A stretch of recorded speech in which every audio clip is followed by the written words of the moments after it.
Hello friends. పని ఒత్తిడితో ఒక రోబో ఆత్మహత్య చేసుకుందన్న వార్త వైరల్ అయింది.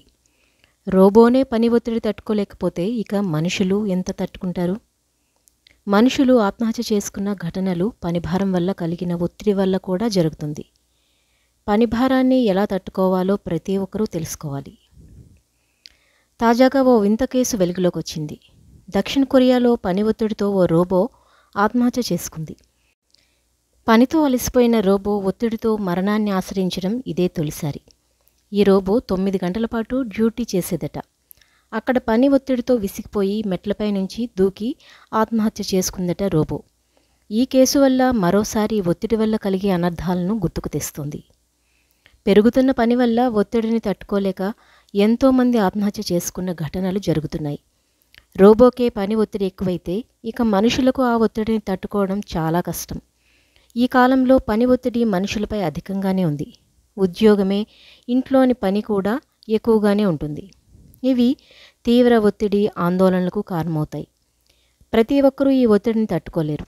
ఈ కారణంగా చాలామంది ఆత్మహత్య చేసుకోవడం వంటి పనులకు పాల్పడుతున్నారు. ఈ ఒత్తిడిని తట్టుకునేందుకు కొన్ని మార్గాలున్నాయి. సహాయం అడగడం నేర్చుకోండి. ఇది చాలా ముఖ్యమైన విషయం. మీకు ఒత్తిడి అధికంగా ఉంటే మీ సన్నిహితుల నుండి సహాయం అడగడానికి వెనుకాడకండి. కానీ ఎంతోమంది ఆ బాధను పంచుకోకుండా లోపలే ఇబ్బంది పడుతుంటారు. కానీ ఇతరుల నుండి సహాయం కోరాలని మాత్రం కోరుకోరు. మీకు పని ఒత్తిడి అధికంగా ఉంటే మీ ఇంట్లోని వారికి ఆ విషయం చెప్పండి. ప్రతిదీ మీరే చేయాల్సిన అవసరం లేదు. ఎక్కువ పని ఉన్నప్పుడు ఇతరుల సహాయం తీసుకోవడానికి సంకోచించకూడదు.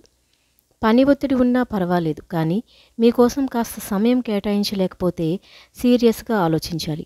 మీరు ఎక్కువ పని చేయవలసి వస్తే మధ్య మధ్యలో కాస్త విశ్రాంతి తీసుకుంటూ ఉండండి. పని చేసేటప్పుడు మధ్యలో కొద్దిసేపు విరామం తీసుకుంటూ ఉండండి. ఈ సమయంలో మీ సహోద్యోగుల నుండి పనిచేస్తూ మీకు ఇష్టమైన పాటలను వినడం ద్వారా కాసేపు ప్రశాంతంగా ఉండండి. ఉద్యోగంలో పనిభారం ఎక్కువగా మారడం వల్ల మీ మానసిక ఆరోగ్యం దెబ్బతింటుందని మీకు అనిపిస్తే మీ బాస్తో మాట్లాడడానికి వెనకాడకండి. మీ బాస్తో కూర్చొని మీ మానసిక ఒత్తిడి గురించి వివరించండి. బాస్కి కోపం వస్తుందేమోనని భయపడకండి. మీ పరిస్థితిని వారికి వివరించండి. ఒత్తిడి ఎక్కువగా అనిపిస్తే మధ్య మధ్యలో సెలవులు పెట్టి రెస్ట్ తీసుకోండి. మీరు మానసికంగా కుంగిపోతే ఆ ఒత్తిడి మీ మెదడుపై చాలా ప్రభావం చూపిస్తుంది. ఒత్తిడిని తేలికగా తీసుకోవడం మంచిది కాదు. మన శరీరం అనారోగ్యానికి గురైనట్లయితే మన మానసిక ఆరోగ్యం కూడా అనారోగ్యానికి గురవుతుంది. ఒత్తిడి వల్లే ఎక్కువగా మానసిక ఆరోగ్యం దెబ్బతింటుంది. అవసరమైతే ఒత్తిడికి చికిత్స పొందేందుకు వెనుకాడకూడదు. మీరు మానసిక ఆరోగ్య నిపుణుడి వద్దకు వెళ్ళి థెరపీ సెషన్లు తీసుకోవచ్చు.